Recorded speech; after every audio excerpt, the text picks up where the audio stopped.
Well, we've heard about your project to some extent already. Okay. But let's hear more now about evaluative language in medical recipes, appropriately in 19th century cookery books written by women. That's it. It's about cookery books, and that's my goal here, to describe cookery books. And you might be wondering, what is this guy doing here? Because this is about medical discourse, right? And there's a strong relation between health and food. That's something that you already know. Sorry. And this type of recipes I'm going to talk about here is really interesting, as you will see, because it doesn't follow the tradition, right, of the type of recipe we are used to, right? Or at least in my case, in my studies, right? As Taavitsainen has already said, the recipe is a permeable genre, in the sense that it has no qualms about flirting with trends and with modernity, to incorporate improvements that reflect any social need, right? In this particular case, these are cooking recipes for the sake, especially sometimes, and in that sense it connects with what Irma has said before, with this patriotic feeling, right? In order to provide good food to those returning from the war, right? And in that sense, these recipes has been incorporated then to any other establishments, not just that, right? And I call them so because of this reason, institution recipes, right? And as you know, this connection between food and health is said in the literature. You can see this quote from the 16th century: "For a good cook is half a physician, for the chief physician has come from the kitchen," right? That's why I am here, right? I'll be using text accepted. I'm not going to use the complete corpus. By now we have this corpus of women's strategic writing. We're compiling it. We have finished the 19th century. We have about 5,100 words already. And we are corrected it, and it will be freely available, right, for you to download. But in this particular case, I'm going to work on a part of this corpus, right, on this institution recipes, right, because this relationship between food and health became more obvious, right, with the professionalization of medicine and the proliferation of healing establishments. What for? To serve, as I said before, comfort food that has been approved by physicians of health authorities, and that has been quoted from a preface from one of these books, with the intention of supplementing and supporting the medical treatment. One major difference I found in these recipes with respect to standard recipes is that there is a constant demand for palatability, right? As you can see here in this example, I have tried the preceding puddings, blah, blah, blah. The puddings is more palatable. And there's something that is repeated in all these recipes. There's a cream there, but also to the qualities and benefits of the finalized products and the consideration of certain therapeutic measures. And all this is frequently wrapped in jargon, but jargon that has been borrowed from other disciplines like chemistry or any biomedical science. There you have this word that I'm not able to pronounce, right? Mucilaginous, or I don't know how to pronounce this. Free, maybe freely, or use China and blah, blah, blah, blah, acid, chemically compounds, right? And for me, this stands as a contrast with the type of recipes I normally study, right, in cookery, and that's why. Also, there is this attention to details. Also, the professional is given all the indications, but in a way that are more precise than before, right? Because here the target is very clear, right? We have to give good food to those returning from the war. That is why. But as you can see from this example, I mean, what is coming? I mean, all these words that are introduced now, and also, as you can see, this stands in sharp contrast to what we understand as a culinary recipe nowadays, right? It's quite complex, or at least that is what it seems to me. As I said, this text comes from the corpus where we are doing. This corpus will cover a time span of 350 years, running from the 1550 to 1899. And the project is on interpersonal strategies being used in the construction of a specialized meaning. Our notion of interpersonality considers the role relationship with the reader and the writer's attitude towards the subject matter. But this meaning, this interpersonal meanings, has to be considered in terms of to experiential and textual meanings, and now is for a dialogic nature of genres, accommodating nicely to recipes. In my study of grammar of the grammar of this interpersonal meaning, include both lexical and grammatical items, right? Sometimes the lexical items, as you will see, appears in isolation, with a heavy presence and load, right? To the extent that they are repeated all over again. And then we have these grammatical features dealing with modalization and modulation, right? As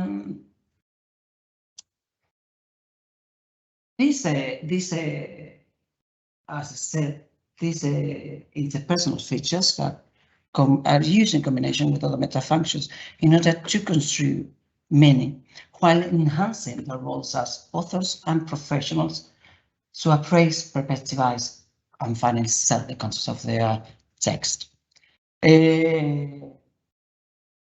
However, certain compilations of recipes have clearly not followed a particular editorial line with the focus I told you before, with the focus of the patients in mind, and therefore they show no specialization in terms of recipes, configuration, and contents. Some of the recipes, as you can see here, are more likely to be in some menu of a grand hotel, right, in the Four Seasons, than in a hospital, right, if you want the Shih Tzu fly. But it's interesting anyway. The most prominent and evident evaluative language device I came across is the use of coordinated parallel structures, both at the phrasal and a clausal level, which report an aspect that might be decisive for selecting a particular recipe as part of dietary plan.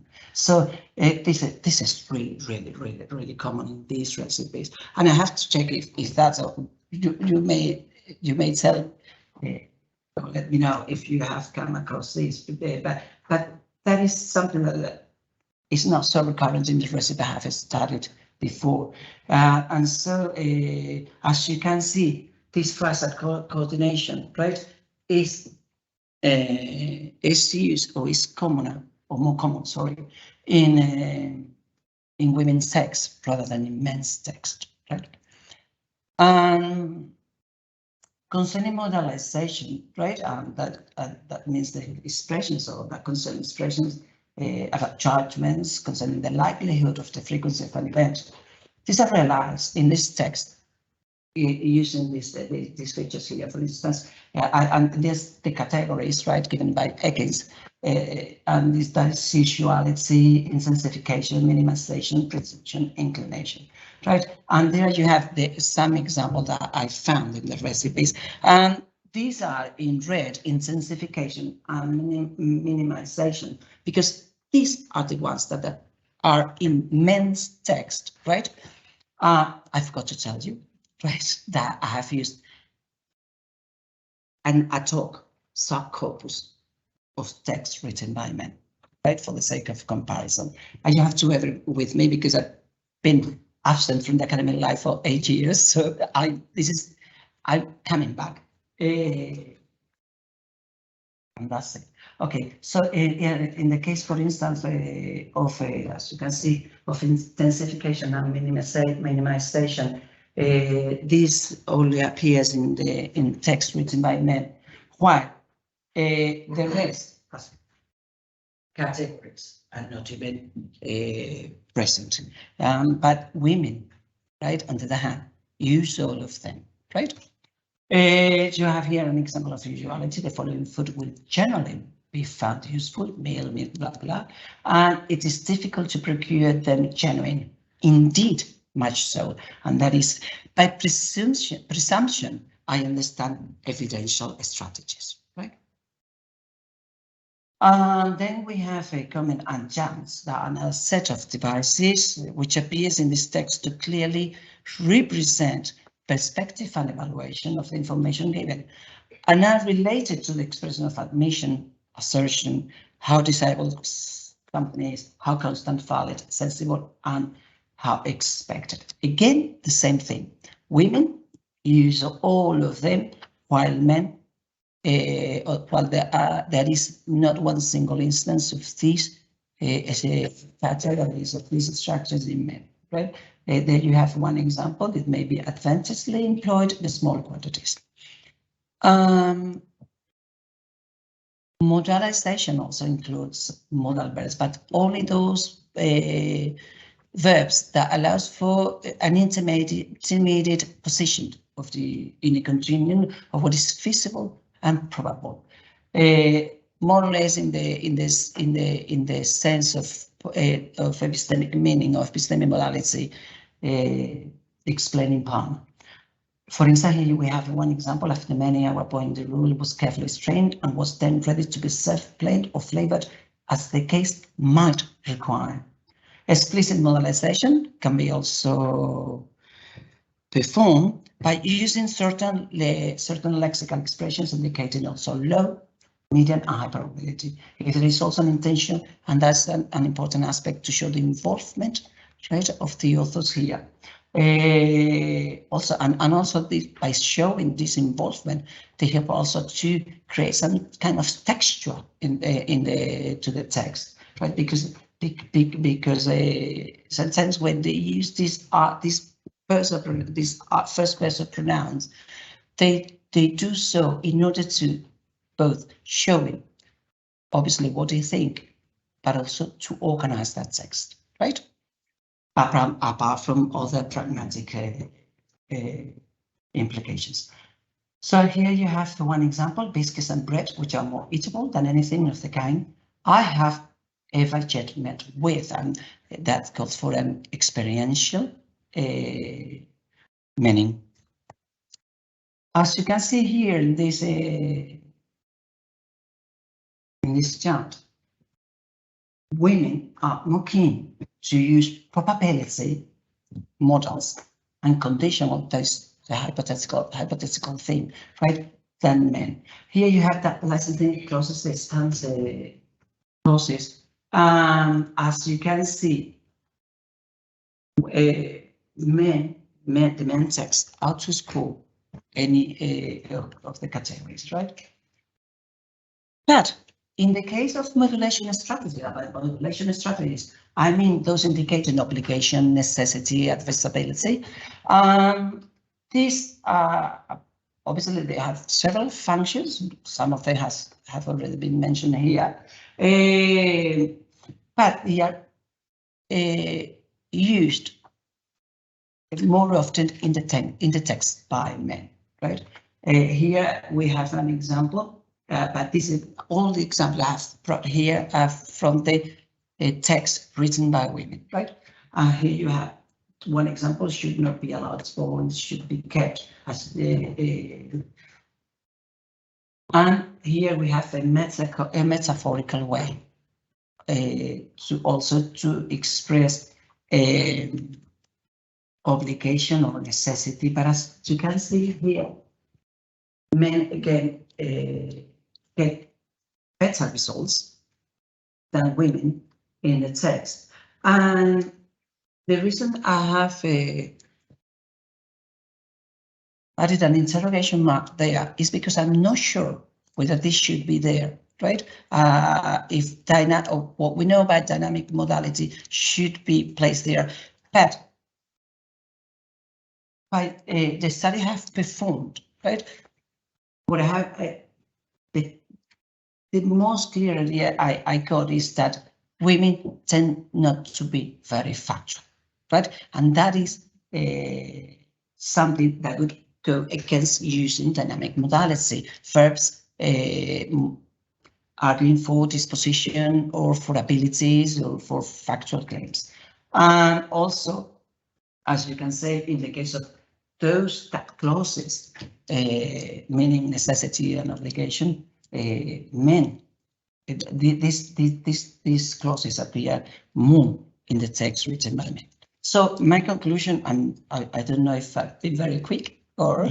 Yeah, that's fine. Sorry. The use of interventional strategies is evident. The most striking for me was the nascent use of parallel or geminated structures to highlight evaluation. I saw it as the way to justify their what they were doing. Also, in the case of modalization, women tend to use mood and comment adjuncts, but not intensifiers and minimizers, right?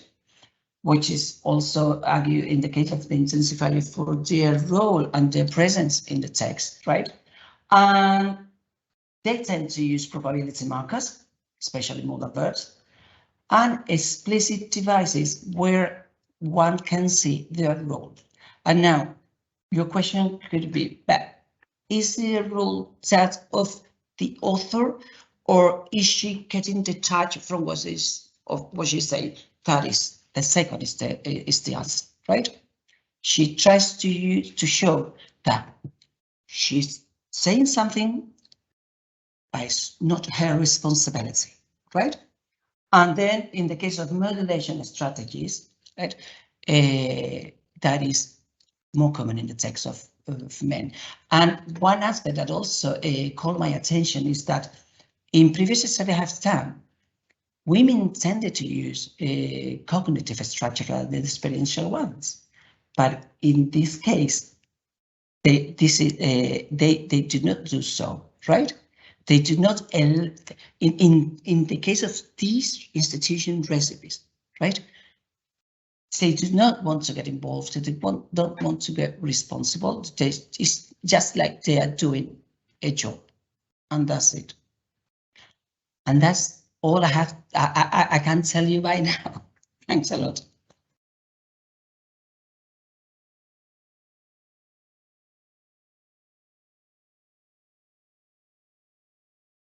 Asking you to tell us a little bit more about the male data that you were looking at. Yeah. You brush past it a little. I should have talked about the methodology, but as I told you, don't know why I feel the pressure today. The thing is that what I did is just, rather than doing corpus pragmatics, that don't know if you know, but it's a very good book now out. What I did is to read the books I wanted to analyze, right? I had a selection of nearly 2,100 words in the case of women, and 25% in the case of men. That is 50,000 words, okay, right? And I read them very carefully, and then all the ideas, all the data I accepted, and then I contrasted electronically, right? And the texts are for the same purposes and sometimes for the same hospitals, right? Good. So they're quite well, but it's the same time period too. So. The same time period, all from the 19th century, mostly from the second half of the century, right? Because, you know, this proliferation of the hospitals and things. Yeah. And also I'm eager to tell you the other situations, right? Because it's not only hospitals, but also schools and all this training schools. I mean, a recipe for schools to feed children, but then recipes to learn, to become a professional, right? Yeah. Well, that was coming to my second question, because of course we're in a building where they would have been using food for the health of children. So poor children would be fed here to make them healthy. But I was wondering, do you have any sense or any evidence that these texts had a wider use than, say, these institutional settings? Because certainly in my own childhood, my grandmother and mother would have recipes which they thought were good for the illnesses, chicken soup or whatever. So is there evidence that these books had a wider distribution? Some of them are supposed also to be used for domestic, I mean, in a domestic environment, but some of them I don't think so, because the language is so technical, right? That I guess it's very difficult to follow, right? The description. But then there are examples of these texts are shown here, like the cheese souffle, that in my view they just represent copying from what from earlier compilations. And so yes, in this case I think it's for anyone, right? Yeah. And this is not new to me, so it's fascinating, and it's made me think about what is happening today, and with the separation by and large of, you know, chefs and doctors. And a couple of thoughts, and then a linguistic point. One is that often people in this country are horrified by the fact that food in hospitals tends to be not just not very palatable, but also bad for you. And so It's the same in Spain. Exactly. Sometimes we think, to some extent rightly, that the separation of the professions, right? There's the people who do cooking books, and of course, you know, eating for health, it's very contemporary, but the people are chefs and the people are doctors, and the two are completely different specialties. But then when you got to feed people in hospitals, you realize actually if there was a little bit more connection, might be better.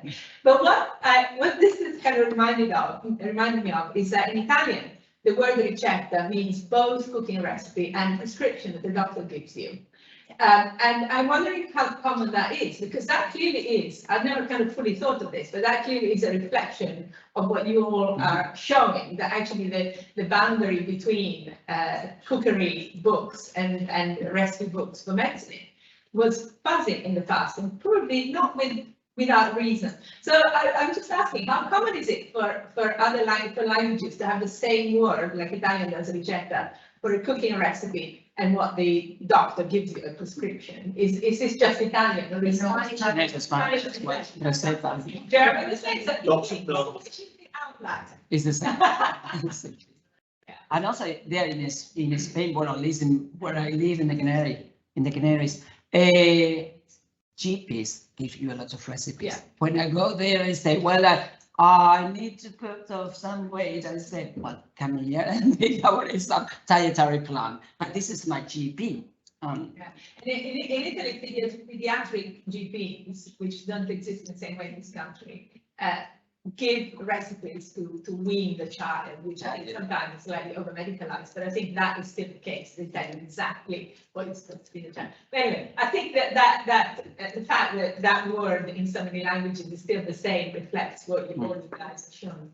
I think that's interesting in that sort of, I think that was something that happened, and now I perceive that actually we're moving rather in the other directions, that cardiologists will be saying now you need to have this and that sort of diet and that will be part of their cardiology practice. And with some general practitioners, certainly in Australia, and I suspect here too, there will now be a nutritionist included in the practice team. So hopefully we are now, one hopes that we're now going back to what was the much better situation, where we were seeing how these things interact, and they should be a holistic, in fact, context, but sort of a whole thing fitting together. A rediscovery of wisdom. I think we had Ian, and then there's a question back there. Yes, thank you, Paco, for your talk. It was very interesting, and I think that you have very good observations there and quite a lot of hunches how this works out. And my question is, what is, if they are worth following up, I think, what is your next step? How are you going to pursue? The first thing I want to do is to get more data, right? Because as it was really manual work, I just wanted to collect more data concerning this institution recipes to see whether this applies, and then also to see whether they share with this 19th century text. But this will not come out in the months, right? Because what I want to do first is to issue this corpus so that everybody can have it. I won't be complete because this institution recipes are kind of want to have more than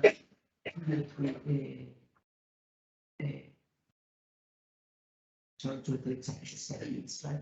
I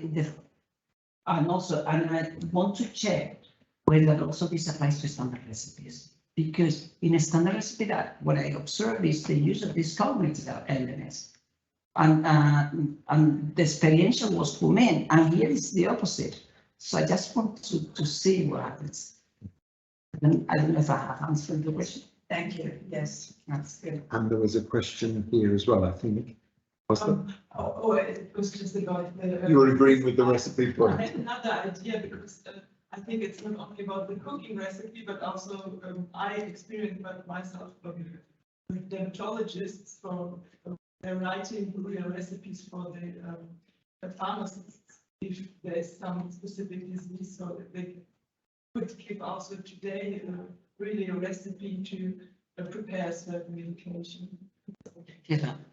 One thing I want to say that within my authors, insurers, right? And you can see just by the things they recommend you, right? To recommend you pasta and meat and many other things that other books of the same period reject. Absolutely, they say no, you cannot eat meat or pasta and no salt, no oil, anything. Right, vegetables. I mean, there's this plant-based ingredients, right, or products. Okay, great. Well, you gave us the recipe for an interesting talk. Okay. So thank you very much.